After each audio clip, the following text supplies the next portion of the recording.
골로새서 4장 7절로 9절 말씀 같이 합독합니다. 두기고가 내 사정을 다 너희에게 알려주리니 그는 사랑받는 형제요 신실한 일꾼이요 주 안에서 함께 종이 된 자니라.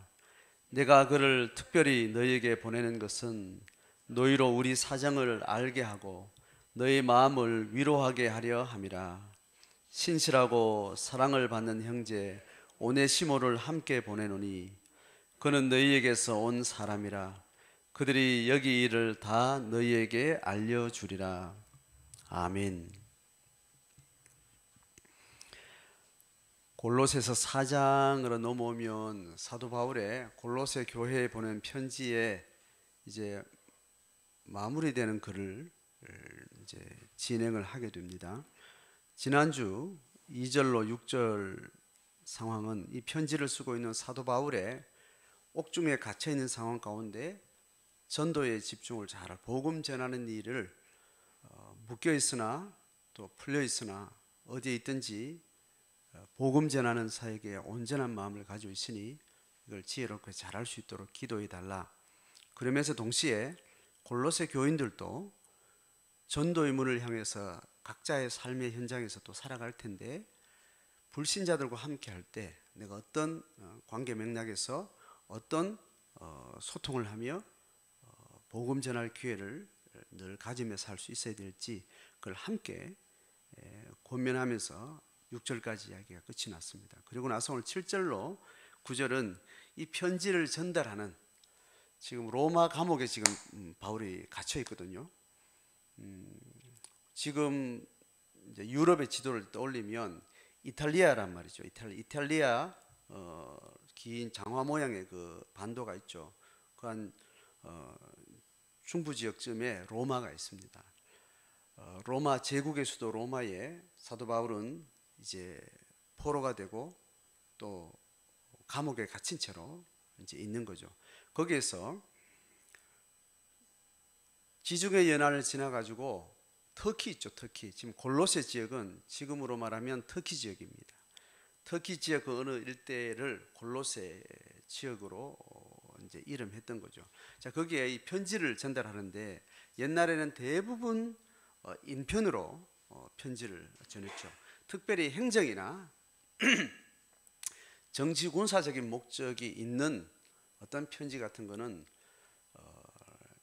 편지를 전달하는 어떤 시스템이 있습니다. 그때도 물론 말을 타고 사람이 이제 배달하는 길을 이제 루트를 잡아서 어느 도시까지 공적 임무로 전달되는 편지가 있으면 그렇게 이제 어떤 제도적인 장치가 되어 있었습니다. 그런데 사설적인 개인적인 편지는 대부분 믿을 만한 사람에게 편지를 주어서 수신자 누구에게 보내달라, 전달해달라 이렇게 이야기합니다. 가장 안전한 사람은 보내는 사람도 잘 알고 받는 사람도 잘 아는 사람이 편지를 전달하는 것이 가장 확실하겠죠.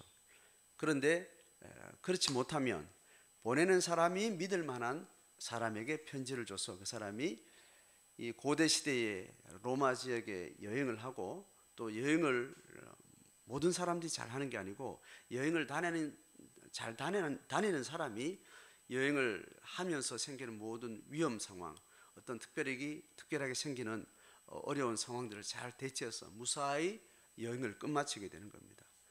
요즘 시대는 어느 날 난 서울에서 부산을 가겠다면 내가 마음먹고 부산을 가게 되면 돈이 없지 않은 이상 내가 어느 날에 가서 어디에 도착해서 한동안 머물겠다면 그건 여측없이 이루어집니다.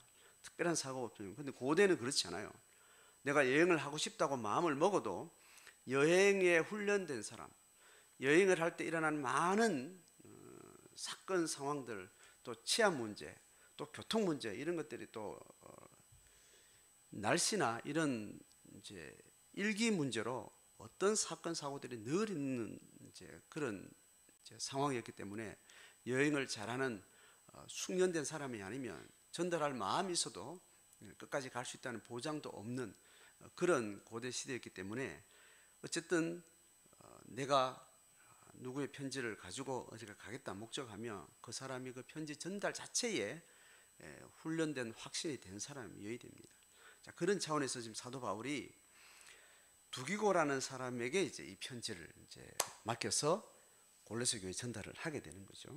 자, 그런 가운데 이 두기고가 신실한 사람이라는 것을 편지에 기록을 합니다. 그래서 다만 편지만 전달하는 것이 아니라 편지로 쓸 수 있는 것은 한계가 있고 또 편지로만 쓸 수 있는 명확한 어떤 내용이 있지만 편지가 간 김에 그 두 사정을 잘 아는 사람은 그 사람의 구두나 눈빛으로 그 리얼한 상황과 여러 가지 질문 앞에 그 많은 상황들을 글로 다 담지 못하죠.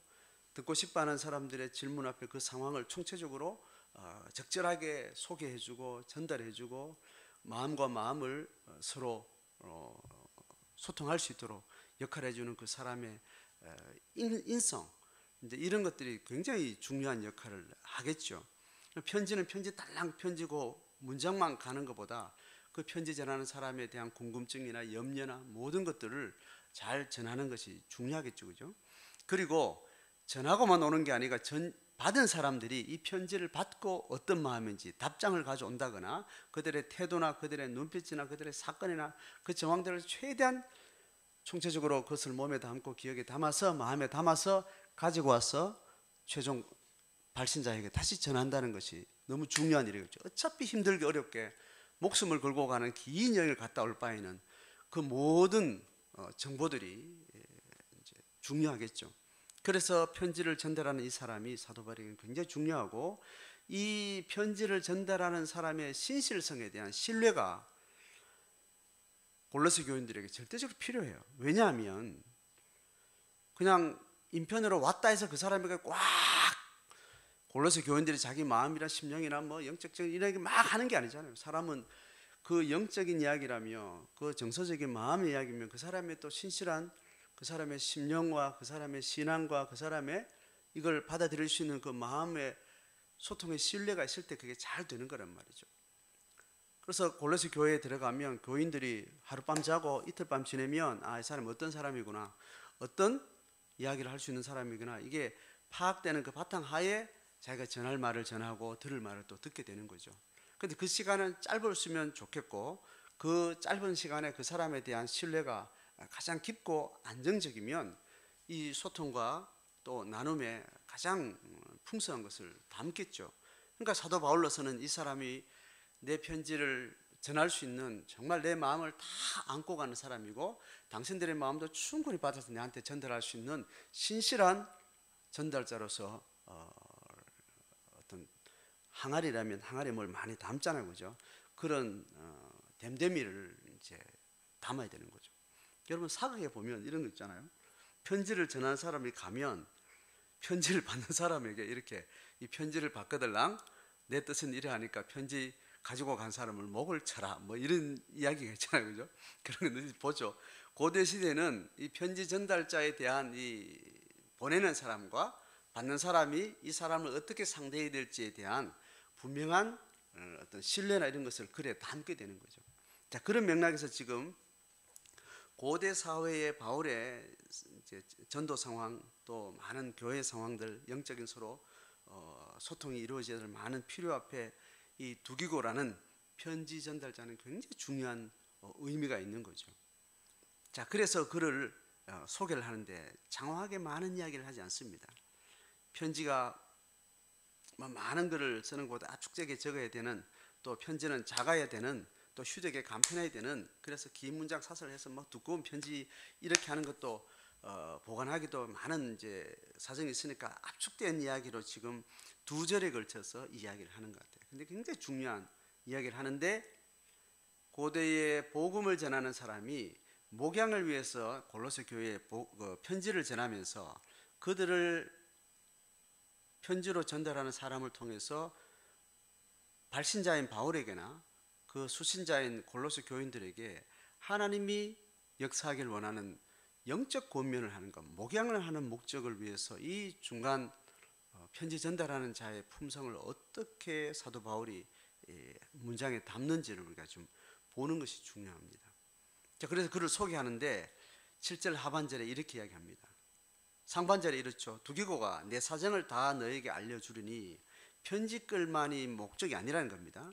편지글은 굉장히 임팩트한 신학적인 영적인 굉장히 이거는 두고두고 오고 오는 모든 역사 속에 성경으로 고정될 만한 그런 엄청난 하나님의 계시 사건의 무게를 기록했지만 이 골로새 교인들의 어떤 상황들을 주고받는 데는 많은 사정을 구두로 전해야 될 중요한 일이 있는 겁니다. 왜 이렇게 이 사람을 두기고를 너희들이 보냈는가 하면 이게 합당한가 하면 너희들이 신뢰하고 믿고 나를 대하듯이 너희 소식을 전하고 내 소식을 받을 수 있는 그 자격이 충분한데 왜냐하면 하반절에 이렇습니다. 그는 사도 바울의 이제 시각에서 평가요. 사랑받는 형제요. 첫 번째요. 두 번째는 신실한 일꾼이요.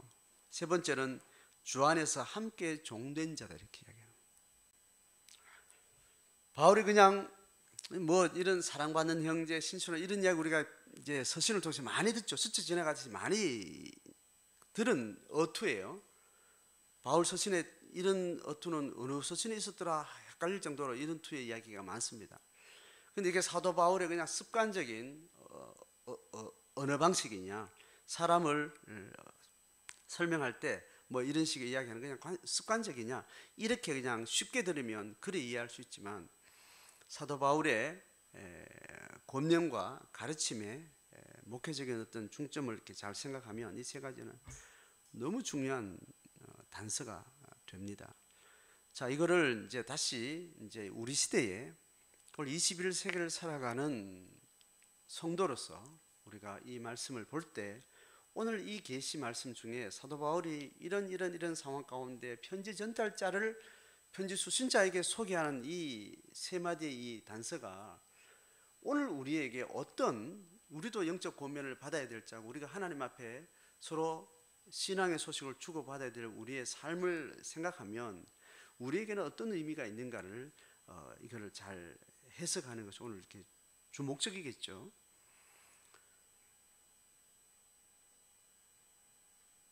바울이 지금 전도팀 안에 두기교를 두고 있습니다. 두교를 두고 있어요. 그러면 바울하고 한 공동체에서 바울의 선교사에게 지체로 한 공동체 멤버로서 한 사역자로 같이 있는 두기고란 말입니다. 그럼 이 두기고 입장에서 보면 두기고는 지금 직업이 뭐냐 하면 전도자예요. 전도자.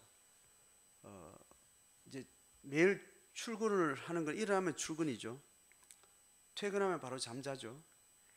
뭐 출퇴근의 공간 이동이 없습니다. 같이 먹고 사는 또 근거리에서 어쨌든 같이 있는 게 지금 거의 자기 전업이고 거의 직업이고 일상생활이란 말이죠.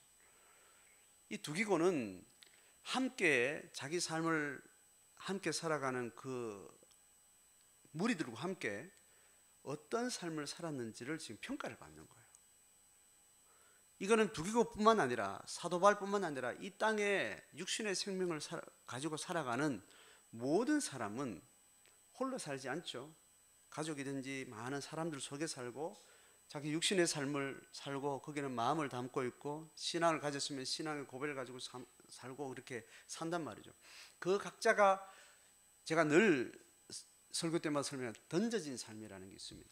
내가 선택하지 않은 태어나 보니까 이 땅에 태어나고 태어나 보니까 21세기고 태어나 보니까 나는 이런 인물로 이런 부모 밑에서 태어났고 이제 이런 던져진 생이라는 영역이라는 것이 있어요. 우리가 하나님 만나기 이전이나 만나고 나서나 내가 이 시점에 나는 누구지 나는 어떻게 살지라는 내 삶의 질문을 하게 될 때 어떻게 살지 어떻게 사는 게 바를까 이제 이런 삶의 질문을 할 때 결정된 게 있고 결정을 해야 될 과정들이 있는 거예요.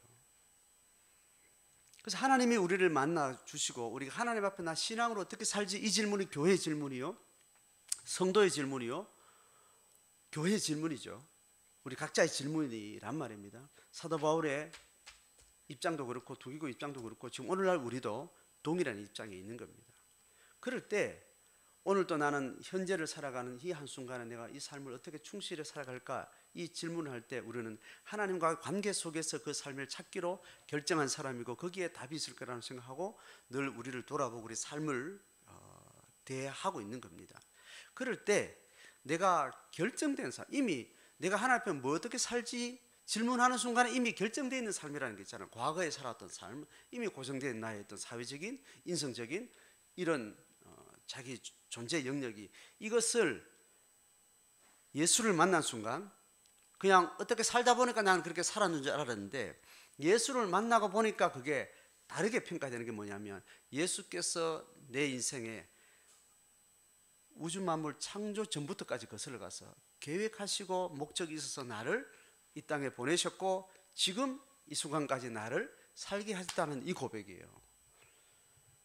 그러면 그전에는 나는 할 수 없이 재수 없이 운 좋게 뭐 이렇게 목적도 방향도 알 수 없는 조건으로 내 삶을 해석하고 이해하다가, 예수를 전격적으로 만나고 하나님을 만나고 나면 내 삶은 내가 그렇게 좋아했던 내 삶, 내가 그렇게 싫어했던 내 삶, 그 평가와 상관없이 하나님의 목적에 의해서 나를 가장 좋은 삶의 조건으로 가장 적절하게 내게 필요해서 하나님의 뜻을 위해서 나를 내게 보냈다는 고백이 내한테 수용이 되는 겁니다. 자, 그럴 때 거기를 하나님이 나를 소명하셨다고 이야기해요. 나를 불렀다는 말은 어떠한 삶의 조건 속에 나를 세워주셨다는, 그렇게 내 삶을 해석을 하게 되는 겁니다. 이게 신앙을 가진 사람이 자기를 중심에 두고 내 인생을 해석하는 첫 번째 커트예요. 첫 번째 가장 중요한 고백이 되고 확인되는 단서가 되는 겁니다. 자, 그랬을 때 두기고가 지금 살아가고 있는 삶에는 하나님이 소명해서 바울의 전도팀에 속해서 거기서 먹고 자고 하면서 바울의 복음 전도하는 사역에 올인해서 거기를 직업으로 살고 있습니다. 정규직이든지 비정규직인데 표현은 어떻게 봤는지 그거는 뭐 그 가운데 있지만, 어쨌든 그런 삶을 살고 있는 두기고 입장에서는 일상 속에서 하나님이 자기를 보냈다는 그 고백으로 살았을 거란 말입니다. 그렇다면 오늘도 우리가 어떤 방식으로 거창한 전도 이름으로, 거창한 선교 이름으로, 거창한 하나님 이름으로 말할 필요도 없이 그냥 사사로이 가게에서 일하고 가정주부로 일하고 직장에서 직장인으로 일을 하고 그렇게 보이지만, 하나님을 만난 우리 신앙의 자기 정체성의 고백은 주께서 나를 여기에 소명하셨다라는 이 마음으로 모든 일을 주께 하듯이 하는 거예요. 거룩한 신앙의 일도 사사롭고 누가 아무도 알아주고 찌질하게 아무나 할 수 있는 그런 무슨 직장에서는 단순한 그런 노동도 하나님 앞에 하는 거룩한 사건이 되는 거죠. 그 고백일 때 하나님이 거기서 어떤 평가로 네가 거기 있을 때 가장 하나님의 소명에 충실한 사람이 있을 수 있는가를 오늘 이 두기고를 평가하는 사도 바울의 이 세 가지 단서를 통해서 우리는 주목을 하게 되는 겁니다. 자, 그러면 사도 바울이 두기고를 계속 지켜보니까 두기고는 일할 만한 사람이다 라고 평가한 목적이 있겠죠. 두기고는 일단은 자기가 던져진 삶에 있어서 전도팀에서 이런 평가를 받았어요. 바울이 이 평가를 한 것은 이 직장을 그만두게 할 목적이든지 또 어떤 목적이 있을 거 아니에요, 그죠? 목적이 뭔가 하면 두기고는 일단 선제적으로 던져진 삶의 영역에서 또 다른 목적을 향해서 사도 바울에게 초이스를 받은 거예요. 이해가 되시죠? 사도 바울의 목적은 하나님의 거룩한 일을 위한 어떤 목적성을 늘 가지고 있는 사람인데, 그 목적에 필요해서 두기고를 컨택을 했다면 두기고는 적어도 던져진 영역 말고 새롭게 내가 선택을 하고 누군가의 목적에 의해서 그가 고백하는 바, 또 하나님이 목적하는 바에 필요한 조건이 확인된 사람으로서 이 사람을 평가하게 된단 말입니다. 자, 이해되죠? 바울 전도팀에서도 잘 하고 있는지 못하고 있는지 모르겠지만, 적어도 바울이 골로새 교회에 편지를 보내가지고 그 마음을 전하고 그 사람의 마음을 받아올 수 있는 바울의 목적, 리더십을 가진 사도 바울의 영적인 하나님의 복음을 위한 어떤 영혼 돌보는 그 사역에 대리로 보내도 충분히 그 목적을 이룰 수 있는 사람으로 평가가 된 사람이란 말입니다. 그러니까 먼저 우리가 던져진 삶에서 하나님의 소명에 어느 정도 합격이 되면 하나님은 그 던져진 소명에서 더 확장된 영역으로 하나님 우리를 보내든지 우리에게 보낼 마음을 주셔서 그 일을 하게 하신다는 말이에요. 저 논리적으로 이해가 되시죠? 그러면 오늘 우리도 누가 평가할지는 모르지만 사도 바울이 하나님의 마음으로 대리해서 이 평가를 했을 거고, 하나님이 우리를 그렇게 평가를 어느 정도 수준 맞게 평가했다면 내가 하나님의 목적을 위해서 그냥 던져진 영역 말고 누가 구상해서 구체적인 한 목적성의 어떤 내용의 하나님의 일에 충분히 할 수 있는 사람으로 평가되면 거기에 우리를 또 보내지 않겠냐 이 말이죠. 그게 우리의 목적이겠죠. 우리는 일단 던져진 소명에서 충실하게 신실하게 하나님 앞에 잘 감당할 때 그 사람을 하나님 또 다른 영역으로 또 보내시고, 그러면 또 하나님 이런 줄 알고 또 그렇게 됐을 때는 더 고난이도 더 어려운 영역에 이 던져진 영역에서 훈련되어지고 내 안에 하나님의 검증을 받았다면 더 어렵고 더 유능한 기능의 은사적인 역할에 하나님께서 보내지 않겠냐 말이죠. 그렇다면 지금 이 두기고의 평가는 오늘 우리를 평가하는 중요한 단서가 될 수 있다는 것은 동의가 되겠죠. 그럼 적어도 지금 내 던져진 삶에 하나님 나를 소명하신 삶을 내가 살겠다고 마음을 먹었다면 어떻게 하는 게 내 소명을 잘하고 있는 거지? 우리는 여러 가지 질문이 있을 수 있겠습니다. 또 우리가 다른 사람을 하나님 앞에 신앙의 소명으로 직장에서 가정에서 자기 개인의 삶을 잘 살고 있는지 확인하려면 뭘 확인해야지? 기도하고 뭐 하나님의 음성을 들어봐야 되나? 뭐 누구의 평가에 말을 들어봐야 되나? 설문지 조사해봐야 되나? 뭐 많은 어떤 방식이 있겠지만 오늘 사도 바울은 적어도 이 세 가지가 중요한 것이라고 우리에게 시사를 하는 겁니다. 그다음에 이 세 가지를 보고 내가 지금 던져진 삶에서 내가 신앙으로 하나님의 소명의 삶을 살고 있다면 내가 이 세 가지가 내한테 어느 정도 적용이 되는지를 스스로 돌아보는 계기가 될 수 있을 것 같아요. 저희 직장은, 저희 가정은 저 나름대로 장이 있습니다. 여러분들에게 이 시간 모든 이 골로새 4장 7절을 하나님의 음성으로 듣고자 하는 모든 사람은 그 모든 인생에 자기 삶에 던져진 영역이 있을 거예요. 누가 선택했든 내가 선택했든 아버지가 선택했든 하나님이 어떤 선택을 주셨던 던져진 삶의 영역에서 내가 두기고를 평가하는 이 바울의 이 세 가지 포인트로 내가 어떤가 돌아보면 우리가 하나님 앞에 내가 중심을 소명자로서 어떻게 살고 있는가를 잘 볼 수 있는 계기가 될 수 있을 것 같습니다. 세 가지를 봅니다. 첫 번째, 사도 바울은 그는 사랑받는 형제라 그랬습니다. 사랑받는 형제. 사랑받는 형제는 그 자기가 지금 던져진 삶의 영역 안에서 있는 사람들과 관계를 이야기하겠죠. 관계에서 어떤 관계를 하고 있는, 돈 빌려주면 돈 잘 갚는 관계, 어떤 사람의 마음을 잘 풀어주는, 다른 사람의 뭔가 도움을 잘 주는 사람, 또 다른 사람에게 잔소리를 많이 하는 사람, 뭐 여러 가지 관계 역할이 있겠죠, 그죠? 그 관계 역할이 있어서 그 함께 내가 살고 있는 사람과의 관계에서 사랑을 받고 있는 사람이라는 거예요. 이 사랑은 아가페라고 지금 원어에는 기록을 하고 있습니다. 그러니까 인간이 경험하고 나눌 수 있는 사랑의 영역 중 가장 신적 영역에 가장 절대적인 가장 풍성한 사랑, 어떤 목적적인 제한적인 사랑, 그 존재 자체가 사랑스럽고 그 존재가 존귀한, 하나님이 우리를 지으신 피조물의 존재를 딱 첫 번째 하나님 평가하죠. 보시기에 좋았다라고 하는 그 상태를 이야기하겠죠. 그 상태로 다른 사람에게 사랑을 받고 있는 그런 사람이라는 겁니다. 그러면 이 사람이 늘 성질을 잘 내는 사람이겠어요? 평안한 사람이겠어요? 불안한 사람이겠어요? 우울한 사람이겠어요? 안정적인 사람이겠어요? 늘 화가 잘 이렇게 나는 사람이겠어요? 사랑을 받는 관계라는 것은 다른 사회 관계도 말하고 있지만 이 사람의 내적 상태가 어떤 상태에 있을 것이라는 것을 충분히 담보하는 말이겠죠. 또 이 사랑을 받는 관계라는 것은 꼭 사람에게만 말하지 않겠죠. 내적 평안이라는 것은 다른 사람에게 공격을 받고 관계의 틀어짐이 여전히 있음에도 불구하고 하나님의 사랑 가운데 평안한 사람이 있겠죠. 성경이 이야기하는 우리 인간의 내적 평안을 이야기할 때는 사람과 관계 속에도 평안이 있을 수 있고 사람의 관계에서 평화가 깨질 수도 있고 그럼에도 불구하고 사람과 관계에서 평화가 임하든지 전쟁이 임하든지 상관없이 그것을 덮어버릴 수 있는 사랑은 하나님으로부터 사랑받는 사람이라는 거예요. 자, 이 두 가지를 사람으로 받는 사랑도 중요하고 하나님으로부터 받는 사랑도 중요한데 사람에게 받는 사랑은 아닐 수도 있는 겁니다. 그렇지만 사람으로부터 받는 사랑이 없다더라도 그 사랑받으면 내적 평안이 결핍되냐? 그렇지는 않은 겁니다.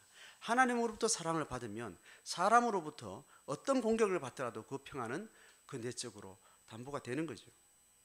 어쨌든 사람의 관계를 통해서 사랑을 받는다는 것도 중요한데 궁극적으로는 하나님으로부터 사랑을 밖으로부터 사랑을 받고 있는 사람이어서 그 사람이 내적으로 그가 가지고 있는 평안의 상태를 이야기를 하는 것이겠습니다.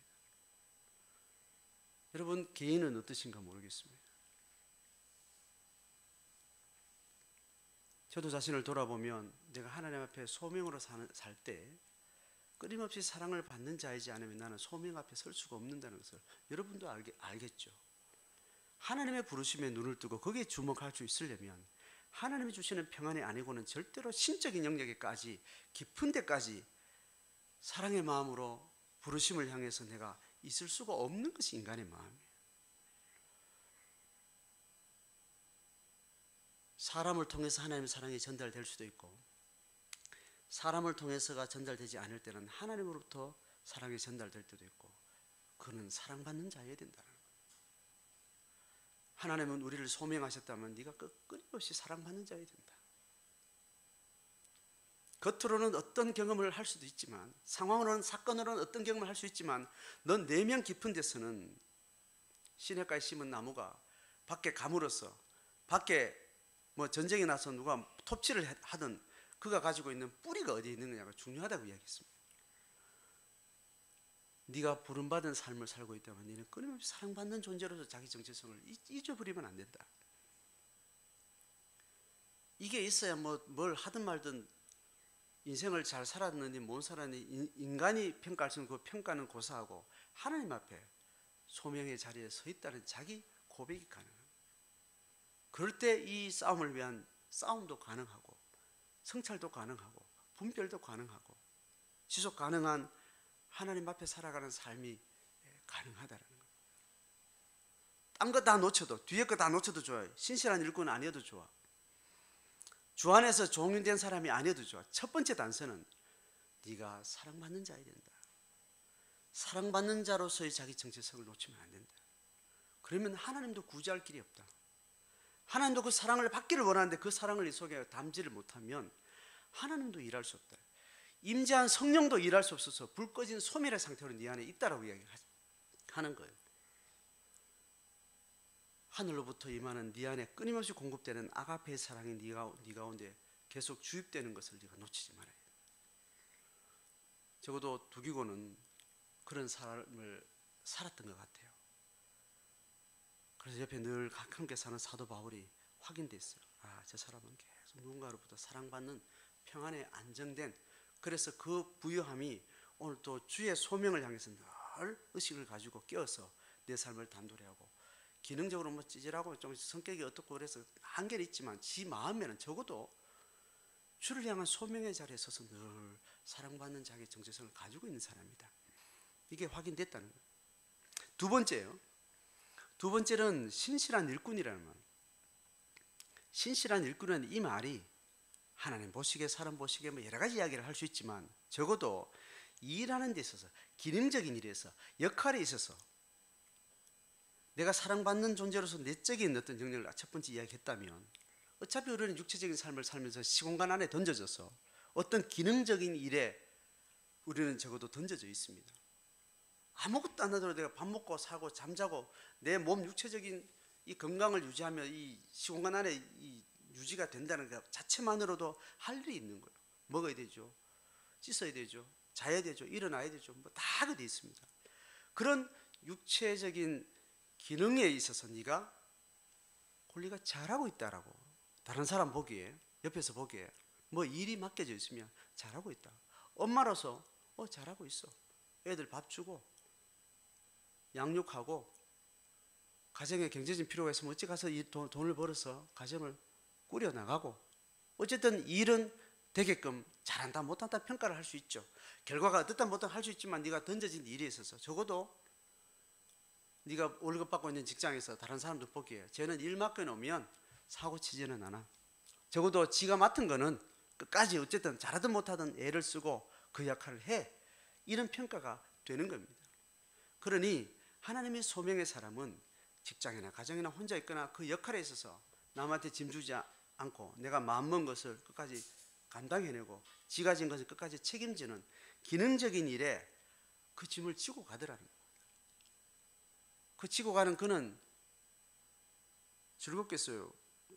힘들겠어요? 우리 경험에 의하면 어때요? 우리가 몸으로 지고 가는 기능으로 역할로 지고 가는 우리의 삶의 무게는 여러분 어떠세요? 40만 넘어가면 거의 대부분은 이렇게 이야기합니다. 죽을 만큼 힘들다. 겉으로 보기에 많고 적고 상관없어요. 다 주관적이거든요. 주관적이어서 삶의 짐이라는 다 주관적인 거예요. 죽을 만큼 힘들다. 언뜻 내 마음에 가지고 있는 이 무게는 늘 사표를 몸에 품고 직장을 다닌다 그러잖아요. 애 키우는 것도 언제 끝날지 이거는 사표를 던질 수도 없고 이거 언제 끝날지도 모르겠고 죽을 만큼 힘들다는 말은 내 스스로 끝낼 방법이 없어서 그냥 가는 거예요. 그게 지극한 상태에 가면 죽음이 아니면 더 이상 끝날 수 없다라는 그 무거움 때문에 스스로 생을 포기하게 돼요.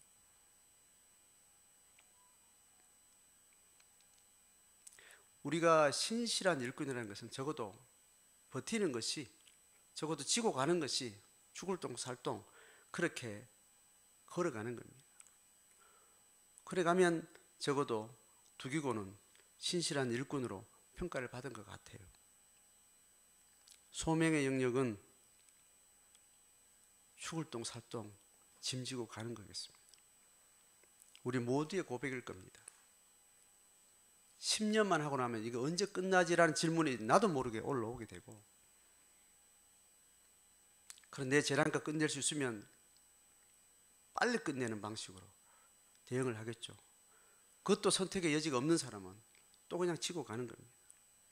그러는 사이에 자식도 크고 인생도 가고 하나님도 역사하고 나는 인간 됐고 그 일을 통해서 하나님은 또 하나님의 일을 또 하더라는 거예요. 적어도 두기고는 네가 지고 가는 그 기능적인 일을 네가 끝까지 책임 잘 하고 있다. 쟤는 맡겨놓으면 그냥 가는 애다. 시간만 가면 일은 하나님이 하시기 때문에 적어도 짐지고 가는 데는 하나님이 하실 수 있도록 가고 있더라고 지금 사도 바울은 평가를 하는 거예요. 세 번째, 가장 중요한 이야기를 끝에 하는 것 같습니다. 주 안에서 함께 종된 자다. 이게 가장 중요한 거죠. 죽게 하듯이 하고 있다는 자기 고백이 그 마음 가운데 늘 불이 켜진 상태에서 하더라는 거예요. 애 키우는 일도 직장 다니는 일도 찌죽 볶는 가정사도 세상사도 얽히고 설킨 세상의 많은 사연 속에도 주님 앞에 소명받고 있다는 그 심령이 늘 깨어있어서 나는 죽게 하듯이 주를 섬기듯이 주님 앞에 늘 들을 말을 늘 귀 열고 듣고 있고 문제 있을 때마다 길이 막힐 때마다 답이 없을 때마다 주께서 이 길을 세웠으니 보낸 자가 길이 있을 것이다. 보낸 자가 길을 알 것이다. 그 마음으로 하나님께 길을 열고 있는 마음. 적어도 주 안에서 함께 종된 자에 대한 사도 바울은 얘가 뭘 하면 일 잘해 하면 툭탁툭탁 너무 재미나게 하고 얘는 항상 긍정적이에요. 그래도 얘가 하나님 앞에 귀를 열고 있지 않는 그래서 다른 사람이 하나님 앞에 서야 될 어떤 상황들에 대한 통찰이 없고 그 안목이 없고 그 소망이 없는 사람은 그 인간적인 일을 계속 해나가겠죠. 바울이 편지를 보내서 바울의 마음을 전하고 그들의 마음을 캐치해서 자기한테 가져오는 일에 바울이 믿을만해서 두기고를 이렇게 평가를 한 겁니다. 우리가 골방에 서야 되는 이유는 앞에 두 가지는 어느 정도 가능해요. 불신자들도 어지간하면 가능해요. 불신자들도 신실한 일꾼 되면 뭐 여측 없죠. 거기는 뭐 칼을 갈고 너무너무 탁월하죠. 그들도 사랑받는 형제이기 위해서 불금에는 밤새도록 이렇게 놀면서 자기를 위로하고 스트레스를 해소하고 또 다시 월요일부터 열심히 세상을 향해서 달려갈 수 있도록 자기 내적 관리도 하고 여행도 가고 상황으로부터 누구로부터 자기 자신으로부터 자기 사랑받는 자기의 소중한 자기의 일관성 있는 삶의 목적성을 향해 달려갈 수 있는 내적인 힘을 위해서 끊임없이 자기를 관리를 하죠. 죽을 것 같으면 상담도 하고요. 하다못해 중독에도 빠져가지고 내 마음의 위로만 된다면 내 몸을 상하게 하더라도 중독에도 빠지고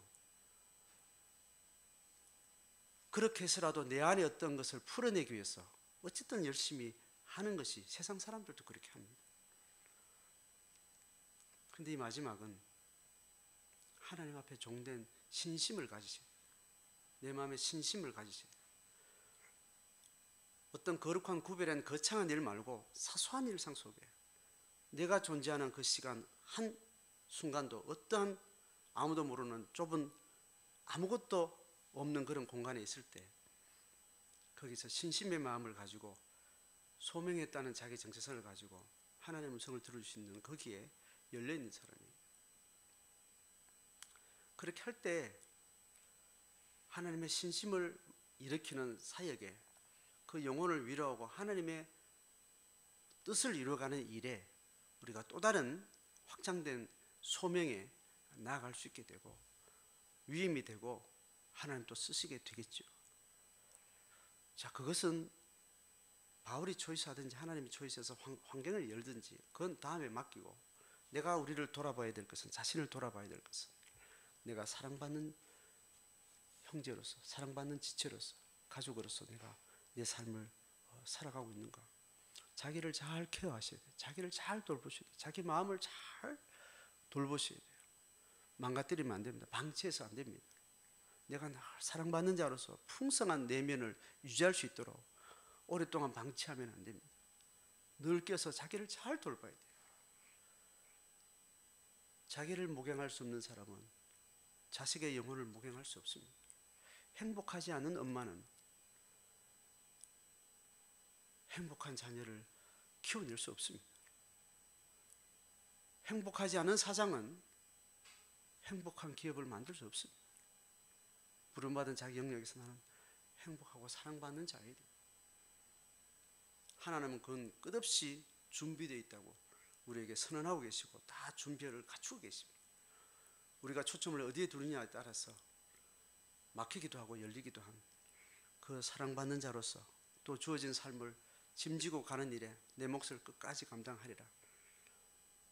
선택할 수 있거든 내 짐의 분량을 내 맞게 규모를 조절을 하되 내가 선택할 수 없거든 죽을 만큼 끝까지 가보는 겁니다.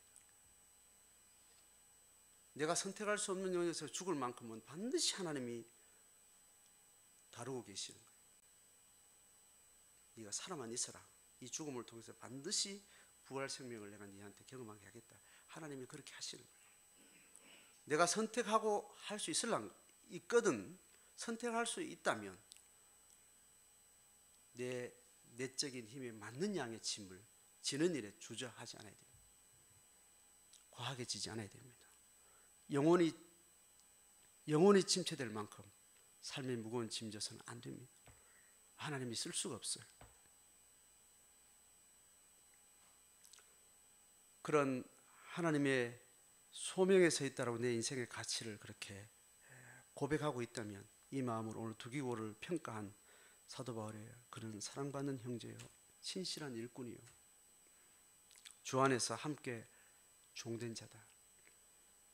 이 세 가지 단서에 자신을 비춰가면서 하나님 앞에 음성을 듣고 자기 걸음을 자기 삶을 잘 경영해 가시는 저와 여러분 되시기를 주의 이름으로 축복합니다.